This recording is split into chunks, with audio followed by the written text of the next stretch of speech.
매일 아침 계란 한 개씩 드시는 분들, 잘못된 방법으로 계란을 먹는 순간 우리 몸에 심각한 독성이 쌓일 수 있다는 사실 알고 계셨나요? 안녕하세요. 오늘은 우리가 매일 먹는 아침 계란이 언제 독이 되는지, 그리고 어떻게 하면 안전하게 먹을 수 있는지에 대해 자세히 말씀드리겠습니다. 지난주 제가 운영하는 건강 상담실에 60대 김모 씨가 찾아오셨습니다. 선생님, 매일 계란 2개씩 먹고 있는데 자꾸 속이 불편하고 소화가 안 되네요 라고 하시더라고요. 자세히 들어보니 계란을 완전히 익히지 않은 상태로 드시고 계셨습니다. 그런데요, 이런 분들이 정말 많으세요. 계란은 완전한 영양식품이라고 해서 어떻게 먹어도 괜찮다고 생각하시는 분들이 많은데 사실은 그렇지 않습니다. 오늘 이 영상을 끝까지 보시면 계란 때문에 생길 수 있는 건강 문제를 완전히 예방하실 수 있고 더 건강하게 계란의 영양을 흡수하는 방법까지 알게 되실 거예요. 먼저 계란이 왜 독이 될 수 있는지부터 차근차근 설명해 드리겠습니다. 첫 번째, 날계란이나 덜 익힌 계란의 위험성입니다. 계란 흰자에는 아비딘이라는 성분이 들어 있습니다. 이 아비딘은 우리 몸에 꼭 필요한 비오틴, 즉 비타민 B7과 결합해서 비오틴이 흡수되는 것을 방해합니다. 비오틴은 우리 몸의 에너지 대사에 꼭 필요한 비타민인데요. 이것이 부족하면 피로감이 심해지고 머리카락이 빠지고 피부가 거칠어지며 심지어 우울감까지 생길 수 있습니다. 무엇보다 50세 이상 시니어분들은 원래도 영양소 흡수율이 떨어지는데 여기서 비오틴까지 제대로 흡수되지 않으면 건강에 심각한 문제가 생길 수 있어요. 그런데 다행히도 아비딘은 열에 약합니다. 계란을 75도 이상에서 3분에서 5분 정도만 가열해도 아비딘이 완전히 파괴되어서 비오틴 흡수에 전혀 문제가 없어집니다. 두 번째, 살모넬라균의 위험입니다. 계란 껍질과 내부에는 살모넬라균이 있을 수 있습니다. 이 균은 심각한 식중독을 일으키는데요. 특히 면역력이 약해진 시니어분들에게는 더욱 위험합니다. 살모넬라 식중독에 걸리면 고열, 설사, 복통, 구토 등의 증상이 나타나고 심한 경우 탈수나 폐혈증으로 이어질 수도 있습니다. 제가 아는 70대 할머니 한 분은 날계란을 드신 후 살모넬라 식중독에 걸려 일주일 동안 병원에 입원하신 적이 있어요. 병원비만 해도 80만 원이 넘게 나왔다고 하시더라고요. 하지만 이것도 역시 충분한 가열로 완전히 예방할 수 있습니다. 살모넬라균은 75도에서 1분만 가열해도 완전히 죽습니다. 세 번째, 계란 노른자의 콜레스테롤 문제입니다. 계란 노른자 하나에는 약 200mg의 콜레스테롤이 들어 있습니다. 하루 권장 콜레스테롤 섭취량이 300mg인데 계란 하나만 먹어도 그 대부분을 섭취하게 되는 거죠. 특히 이미 고콜레스테롤 혈증이나 심혈관 질환이 있는 분들이 매일 계란을 여러 개씩 드시면 혈중 콜레스테롤 수치가 더욱 높아져서 동맥경화나 심근경색 위험이 커질 수 있습니다. 그런데요, 여기서 중요한 것은 콜레스테롤 자체가 나쁜 게 아니라는 점입니다. 우리 몸에 꼭 필요한 성분이에요. 문제는 과다 섭취와 다른 영양소와의 균형입니다. 잠깐 이 영상이 도움이 되고 계신다면 구독과 좋아요 버튼을 눌러주세요. 여러분의 작은 클릭이 더 좋은 건강 정보를 만드는데 큰 힘이 됩니다. 그럼 이제 계란을 안전하고 건강하게 먹는 방법에 대해 말씀드리겠습니다. 첫 번째, 완전히 익혀서 드세요. 계란은 반드시 흰자와 노른자가 모두 완전히 굳을 때까지 익혀야 합니다. 반숙이나 날계란은 절대 피하세요. 삶은 계란의 경우 끓는 물에 넣고 10분에서 12분 정도 삶으면 됩니다. 프라이의 경우에는 양면을 모두 익혀서 노른자까지 완전히 굳혀야 해요. 스크램블 에그를 만들 때도 마찬가지입니다. 충분히 저어가며 완전히 익혀주세요. 두 번째, 신선한 계란을 선택하세요. 계란을 구입할 때는 반드시 유통기한을 확인하고 껍질에 금이 가거나 더러운 것은 피하세요. 집에서는 냉장고에 보관하되 문 쪽보다는 안쪽 선반에 보관하는 것이 온도 변화가 적어서 더 좋습니다. 계란이 신선한지 확인하는 간단한 방법이 있어요. 물에 넣어봤을 때 가라앉으면 신선한 것이고 둥둥 뜨면 오래된 계란입니다. 세 번째, 적절한 양을 드세요. 건강한 성인의 경우 하루에 계란 1개에서 2개 정도가 적당합니다.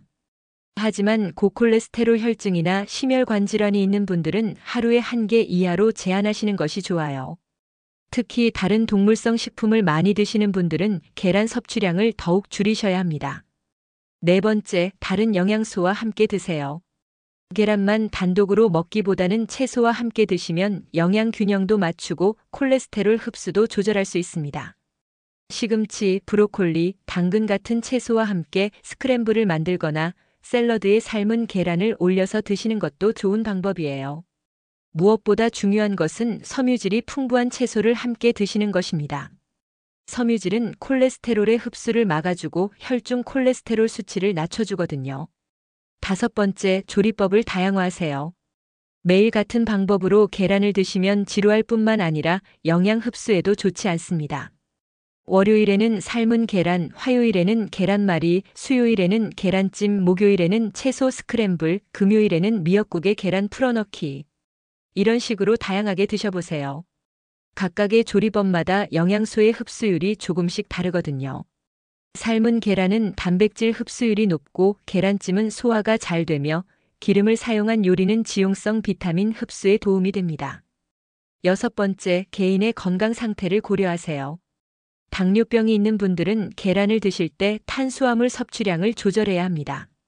계란 자체에는 탄수화물이 거의 없지만 함께 먹는 빵이나 밥의 양을 조절하셔야 해요.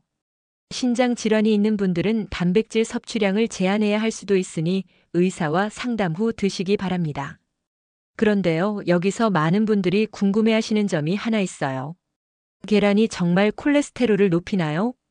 사실은 이 부분에 대해서는 최근 연구 결과들이 조금씩 달라지고 있습니다. 예전에는 계란의 콜레스테롤이 직접적으로 혈중 콜레스테롤을 높인다고 생각했는데 최근 연구들을 보면 그렇지 않을 수도 있다는 결과들이 나오고 있어요. 우리 몸은 스스로 콜레스테롤을 만들어내는 능력이 있어서 음식으로 콜레스테롤을 많이 섭취하면 자체 생산량을 줄입니다. 그래서 건강한 사람의 경우 계란을 적당량 먹는 것이 큰 문제가 되지 않을 수 있어요. 하지만 개인차가 크고 이미 콜레스테롤 수치가 높은 분들은 여전히 주의하셔야 합니다. 제가 권해드리는 것은 정기적으로 건강검진을 받으면서 본인의 콜레스테롤 수치 변화를 확인하는 것입니다. 만약 계란을 드신 후 콜레스테롤 수치가 많이 올라간다면 섭취량을 줄이시고 별 변화가 없다면 현재의 섭취량을 유지하셔도 됩니다. 그럼 이제 계란과 함께 먹으면 안 되는 음식들에 대해서도 말씀드리겠습니다. 첫 번째, 생우유와 함께 드시면 안 됩니다. 날계란과 생우유를 함께 드시는 분들이 가끔 계세요. 하지만 둘 다 살균되지 않은 상태라서 세균 감염 위험이 높아집니다.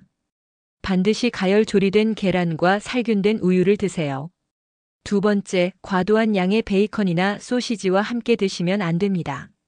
서양식 아침 식사로 계란과 베이컨을 함께 드시는 분들이 많은데 둘 다 콜레스테롤과 포화지방이 높은 음식이라서 함께 많이 드시면 심혈관에 부담이 됩니다. 세 번째, 너무 짠 음식과 함께 드시면 안 됩니다. 계란 자체가 나트륨이 그리 높지 않은 편이지만 짠 반찬과 함께 드시면 전체 나트륨 섭취량이 과도해질 수 있어요. 특히 고혈압이 있는 분들은 더욱 주의하셔야 합니다. 그럼 반대로 계란과 함께 먹으면 좋은 음식들도 알려드릴게요. 첫 번째, 토마토입니다. 토마토에 들어있는 라이코펜이라는 성분은 강력한 항산화 작용을 하는데 계란의 지방과 함께 섭취하면 흡수율이 크게 높아집니다. 스크램블 에그에 토마토를 넣어서 드시거나 토마토 주스와 함께 드셔보세요. 두 번째, 시금치입니다. 시금치의 철분은 계란의 단백질과 함께 섭취하면 흡수율이 높아집니다. 또한 시금치의 엽산은 계란의 비타민 B12와 시너지 효과를 내서 조열 작용에 도움이 됩니다. 세 번째, 아보카도입니다. 아보카도의 건강한 불포화 지방산은 계란의 지용성 비타민 흡수를 도와주고 포만감도 오래 지속시켜줍니다. 네 번째, 마늘입니다. 마늘의 알리신 성분은 계란의 콜레스테롤이 혈관에 쌓이는 것을 막아주는 효과가 있어요. 계란 요리할 때 마늘을 살짝 넣어서 드시면 좋습니다. 이제 계란을 더욱 건강하게 드실 수 있는 구체적인 조리법을 몇 가지 소개해 드리겠습니다. 첫 번째, 건강한 계란찜 만들기입니다. 계란 2개에 물이나 육수 120ml 정도를 넣고 소금 대신 다시마 우린 물을 사용하세요. 여기에 다진 채소들을 넣고 약한 불에서 천천히 쪄주면 소화도 잘 되고 영양도 풍부한 계란찜이 완성됩니다. 특히 50세 이상 분들은 소화 기능이 약해지기 때문에 이런 부드러운 조리법이 더욱 좋아요. 두 번째, 영양 가득 계란 볶음밥입니다. 현미밥이나 잡곡밥에 완전히 익힌 스크램블 에그와 각종 채소들을 넣어서 볶아보세요. 기름은 올리브 오일이나 들기름을 사용하시고 마지막에 깨소금을 뿌려주면 칼슘도 보충할 수 있습니다. 세 번째, 계란 채소 수프입니다. 각종 채소들을 우린 육수에 계란을 풀어 넣어서 끓인 수프는 소화도 잘 되고 영양소 흡수율도 높습니다. 특히 겨울철에 따뜻하게 드시면 몸도 따뜻해지고 면역력 향상에도 도움이 됩니다. 그런데요, 계란을 드실 때 한 가지 더 주의하실 점이 있어요. 바로 알레르기입니다. 계란 알레르기는 주로 어린이에게 많이 나타나지만 성인이 되어서도 갑자기 생길 수 있습니다. 특히 나이가 들면서 면역 체계가 변화하면서 새로운 알레르기가 생기는 경우가 있어요. 계란을 드신 후 두드러기, 복통, 설사, 호흡 곤란 등의 증상이 나타나면 즉시 병원에 가셔야 합니다. 또한 일부 백신은 계란을 이용해서 만들어지기 때문에 계란 알레르기가 있는 분들은 백신 접종 전에 반드시 의료진에게 알려야 합니다. 마지막으로 계란 보관과 관련된 중요한 팁들을 말씀드리겠습니다. 첫 번째, 계란은 뾰족한 부분이 아래로 가도록 세워서 보관하세요. 이렇게 하면 노른자가 중앙에 위치하게 되어서 더 오래 신선하게 보관할 수 있습니다. 두 번째, 계란을 씻어서 보관하시면 안 됩니다. 계란 껍질에는 자연적인 보호막이 있는데 물로 씻으면 이 보호막이 제거되어서 세균이 더 쉽게 침투할 수 있어요. 세 번째, 냉장고에서 꺼낸 계란은 다시 상온에 두었다가 다시 냉장고에 넣는 것을 반복하지 마세요. 온도 변화가 심하면 응축수가 생겨서 세균 번식의 원인이 될 수 있습니다. 네 번째, 금이 간 계란은 절대 드시지 마세요. 껍질에 미세한 금이라도 가면 세균이 침투할 수 있으니 아깝다고 생각하지 마시고 과감히 버리셔야 합니다. 지금까지 계란이 언제 독이 되는지 그리고 어떻게 하면 안전하고 건강하게 드실 수 있는지에 대해 자세히 말씀드렸습니다. 정리해드리면 계란은 완전히 익혀서 드시고 신선한 것을 선택하며 적절한 양을 다양한 조리법으로 다른 영양소와 함께 드시면 됩니다. 그리고 개인의 건강 상태를 고려해서 섭취량을 조절하는 것이 중요해요. 계란은 정말 훌륭한 영양식품입니다. 완전 단백질이 들어있고 비타민과 미네랄도 풍부하며 포만감도 오래 지속시켜주죠. 올바른 방법으로 드시면 건강 유지에 큰 도움이 됩니다. 특히 50세 이상 시니어분들에게는 근육량 유지와 면역력 강화에 꼭 필요한 식품이에요. 하지만 잘못 드시면 오히려 건강에 해로울 수 있으니 오늘 말씀드린 내용들을 꼭 기억해 두시길 바랍니다. 건강한 아침 식사로 하루를 시작하시고 맛있고 안전하게 계란을 드셔서 활기찬 하루하루 보내시기 바랍니다. 마지막으로 이 영상이 도움이 되셨다면 구독과 좋아요, 그리고 알림 설정까지 부탁드립니다. 여러분의 관심과 성원이 더 유익한 건강 정보를 전해드리는 원동력이 됩니다.